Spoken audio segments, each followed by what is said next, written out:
Jeg vil gerne fortælle lidt om nogle energikilder. Dem jeg vil komme ind på, det er kulkraft, vandkraft og vindkraft. Hvis vi starter med kulkraft, så kan vi se her, hvordan et kraftvarmeværk vil se ud. Typisk vil se ud i hvert fald. Og det virker typisk ved, at man har en forbrænding af noget kul. Det ses her. Og det bliver så varmet op, og derved så bliver det sendt over og bliver til noget damp. Og det bliver så grædet igennem den her turbine herover. Og så derved, efter det har været igennem den her turbine herover, så bliver det så sendt ud til generatoren, som derefter sender det ud til elnettet herover. Ja. Og så hvis man kigger på den procent af verdens energiforbrug, der udgør energikilden lige nu, så hvis man kigger på verdensplan, så den årlige forbrug af kul, det er cirka omkring i hvert fald 6.000 millioner ton per år, og det vil så sige 29% af verdens samlede energiforbrug, som så kommer fra kul. Og hvis man så, om det så skal dække menneskehedens energibehov, altså man har dog set, at kulkraft har en dalende proces, da man i stedet vil benytte sig af vindkraft, og nogle andre i hvert fald metoder. Men også fordi, at kulkraft, eller kul egentlig, det tager flere millioner år om at blive dannet. Ja, du går ikke bare lige ud og finder det sådan. Og altså dermed, så hvis man skulle opretholde det her kulkraftværk, så vil sådan, hvis hver gang vi smider noget ud, så vil man skulle genbruge det, i stedet for at det bare bliver sendt ud og ikke bliver genbrugt igen. Ja, og ulemperne ved kul, det er, at det som sagt, at når man brænder kul af, så udleder det en stor del CO2, og det er så også med til at skabe global opvarmning, som også er ret aktuelt lige nu. Ja, det er nemlig ikke lige. Og en ulempe er også, at de teknikker, der så anvendes til at reducere CO2, det er så nogle meget dyre teknikker, så dem vil der heller ikke blive brugt mange penge på, og især ikke, når de er så dyre. Ja, og hvis man så går videre til vandkraftværk, så ser vi så, hvordan det vil se ud her. Man starter med at have en dæmning herover, eller i hvert fald have flod. Det er lidt, hvordan det ser ud. Og det giver så endnu højere vandfald. Men det herovre, det er så også med til at regulere vandet, hvis der så skal tilbageholdes noget energi.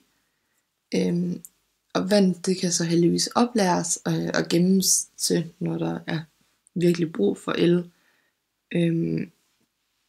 Og vand, det leder så herfra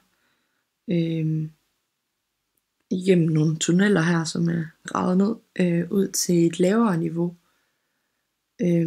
hvor det så passerer den her turbine på vejen.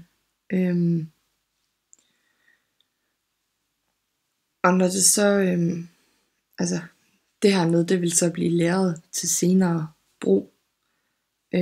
Og når det så kommer gennem den her turbine, så vil turbinen gå ind og rotere.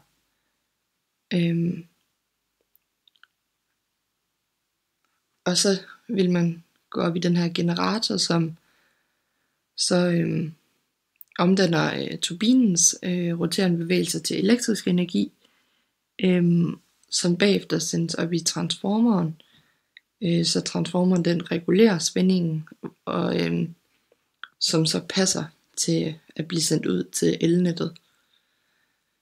Ja. man kan også kigge på, at mængden af den her elektricitet, der skal genereres på et vandkraftværk, det afhænger af sådan 2 forskellige faktorer. Det afhænger selvfølgelig af højdeforskellen fra det opdæmmede vand til turbinerne, og mængden af vand, der strømmer igennem den. Og jo mere fald og større mængde vand, der passerer gennem det her vandkraftværk, desto større mængde elektricitet kan vandkraftværket generere. Ja.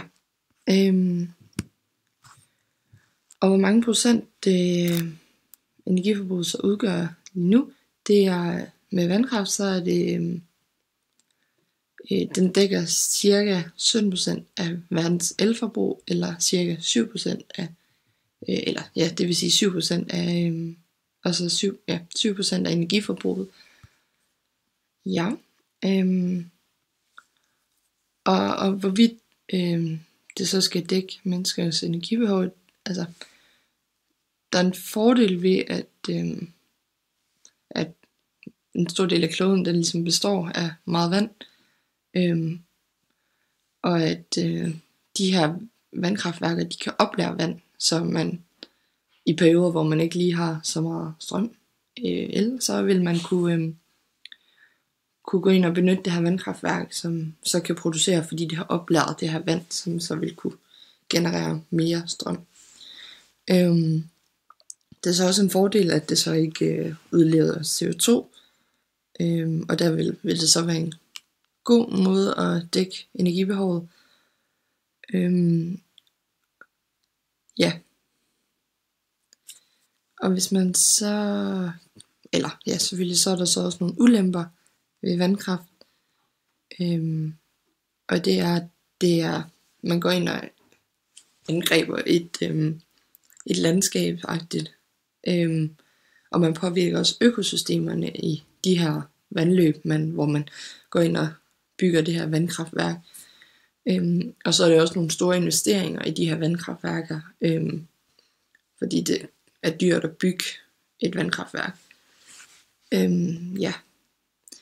Og hvis vi fortsætter ned til vindkraftværker, så har vi jo først vindmøllerne herover, som hvor de her vinger her, en vindmølle har, de er forbundet med en generator, som er placeret her i den øverste del af sådan tårnet, og det har så en gearkasse, som er placeret mellem rotoren og generatoren, og det sørger for, at omdrejningshastigheden, eller den lave omdrejningshastighed, bliver til en hastighed, der så passer til den her generator.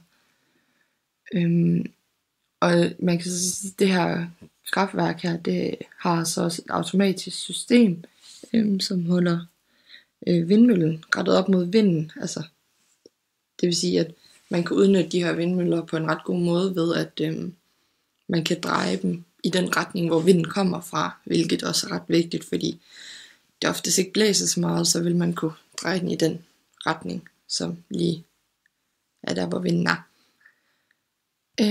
Ja. Og så er det det er cirka 37% af energiforbruget, den udgør lige nu.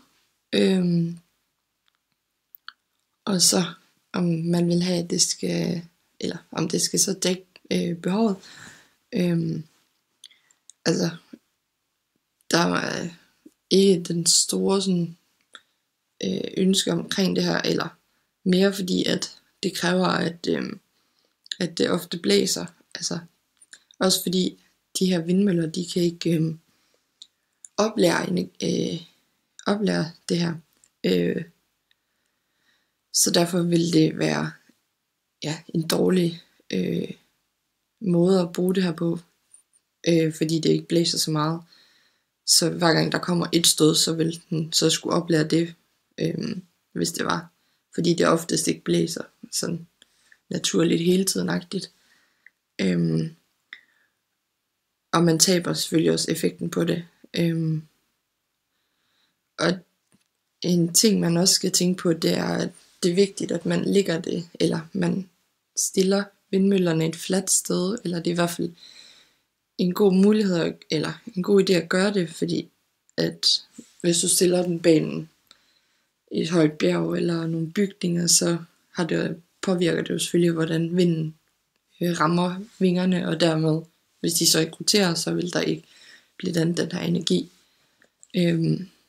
Ja. Så det vil ikke være en god metode i hvert fald. Og der er selvfølgelig også nogle ulemper ved det her vindkraft. Det er, at det påvirker landskaberne, og at det forsager meget støj, hvis man selvfølgelig bor tæt på. Oftest er de jo placeret i havet, eller på marker, så oftest er det ikke tæt på folk.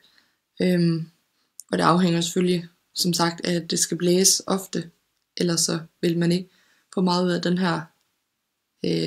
her vindkraft.